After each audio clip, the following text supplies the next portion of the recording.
उत्तराखंड की कुछ और खबरों का रुख करेंगे, लेकिन इस वक्त मुख्यमंत्री योगी आदित्यनाथ कुछ कह रहे हैं। सीधे रुख करते हैं लखनऊ का। भी होगा, आखिर ये प्रदेश के लोगों को बेहतर स्वास्थ्य सुविधा उपलब्ध कराने के माध्यम बनेंगे। ये मेडिकल कॉलेज पहले क्यों नहीं बने? नियत साफ नहीं थी पिछली सरकारों की। गरीब को स्वास्थ्य की सुविधा प्राप्त हो, यह उनकी मंशा नहीं थी।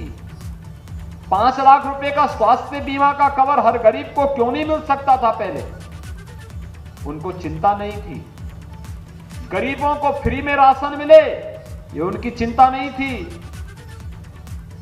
उनकी चिंता तो एक ही है, संकट आ जाएगा तो या तो घर में अपना कैद होकर के ट्विटर पे केवल ट्वीट करते रहो या फिर देश छोड़ करके भाग जाओ।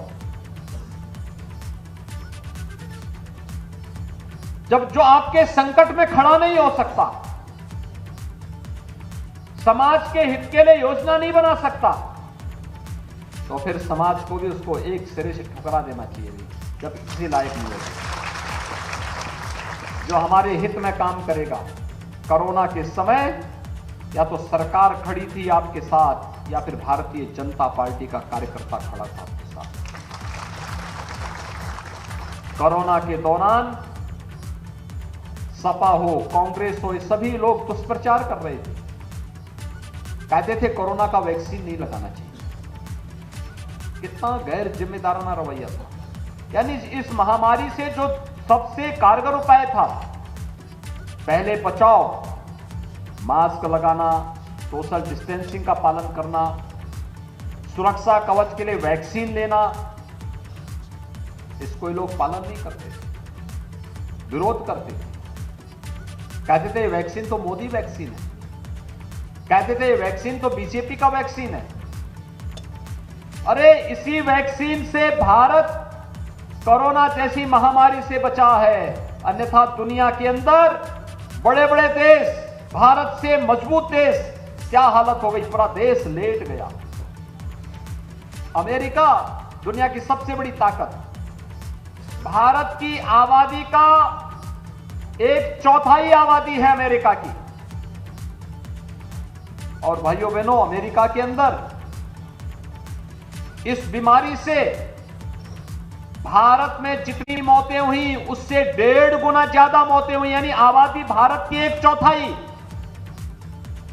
लेकिन मौत भारत से 1.5 गुना ज्यादा वहां पर हुई है। यह महामारी है। लेकिन प्रधानमंत्री मोदी जी के नेतृत्व में भारत ने कोरोना को कंट्रोल भी किया और 100 करोड़ लोगों को फ्री में वैक्सीन भी दिया है। दुनिया के अंदर कोई देश फ्री में वैक्सीन नहीं दे रहा है। मोदी जी ने फ्री में वैक्सीन भी दिया है, फ्री में राशन भी दिया है। ये भारतीय जनता पार्टी ही कर सकती है, कोई और कभी नहीं कर सकता। और इसलिए भाइयों बहनों, हम आपके पास आए हैं कहने के लिए, इसलिए हम सब आपके पास आए हैं कहने के लिए, अब आपका दायित्व बनता है। आप अगर अपने समाज के जागरूक प्रहरी हैं,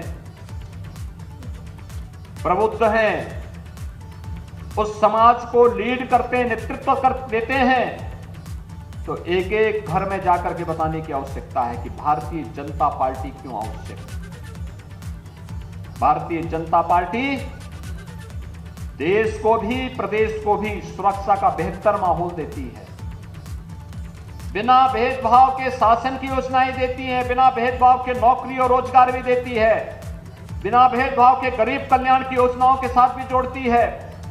भारतीय जनता पार्टी आस्था का सम्मान भी करती है और भारतीय जनता पार्टी है जो पेशेवर अपराधी और माफियाओं के साथ सख्ती से निपटने का कार्य भी करती है और प्रदेश को दंगा मुक्त करने का काम भी करती है। ये सभी कार्यक्रम एक साथ चलने चाहिए और उस कार्यक्रम के साथ जुड़ने के लिए आज आवश्यकता है, क्योंकि हम वर्तमान को सुरक्षित रहने करेंगे, वर्तमान के साथ साथ भविष्य की नींव हम रखते हैं और भविष्य के लिए उस प्रकार के नेतृत्व को फिर से आगे बढ़ने का अवसर देते हैं, तो वह और बेहतर माहौल देगा। आज के इस अवसर पर आप सभी लोग समाज के अलग अलग तबके से आए होंगे, अलग अलग क्षेत्रों से आए होंगे, अलग अलग कोने से, प्रदेश के अलग अलग कोने से आए होंगे। आपने देखा होगा बहुत सारी चीजें, आप में से बहुत सारे लोग होंगे जो केंद्र और प्रदेश सरकार की योजनाओं के साथ सीधे जुड़े होंगे। खासतौर पर जैसे वन डिस्ट्रिक्ट वन प्रोडक्ट का, एक जनपद एक उत्पाद की तमाम योजनाएं हैं, हर जनपद की स्पेसिफिक योजना, विश्वकर्मा श्रम सम्मान की योजना,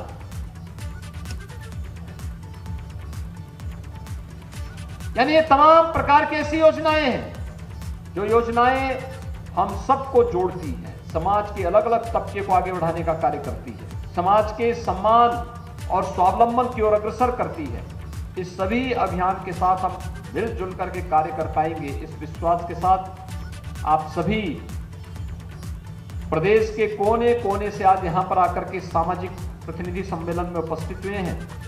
मैं एक बार फिर से आपका अभिनंदन करता हूं, आप सबको दीपावली की मंगलमय शुभकामनाएं आप सबके प्रति व्यक्त करता हूं और विश्वास व्यक्त करता हूं कि गांव-गांव में जाकर के, घर-घर में जाकर के प्रत्येक नागरिक को जागरूक करने में आप अपना योगदान देंगे।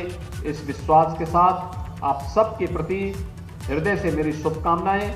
आपको दीपावली की मंगलमय शुभकामनाएं, छठ की मंगलमय शुभकामनाएं और आयोजकों को हृदय से धन्यवाद देते हुए वाणी को देता हूं विराम।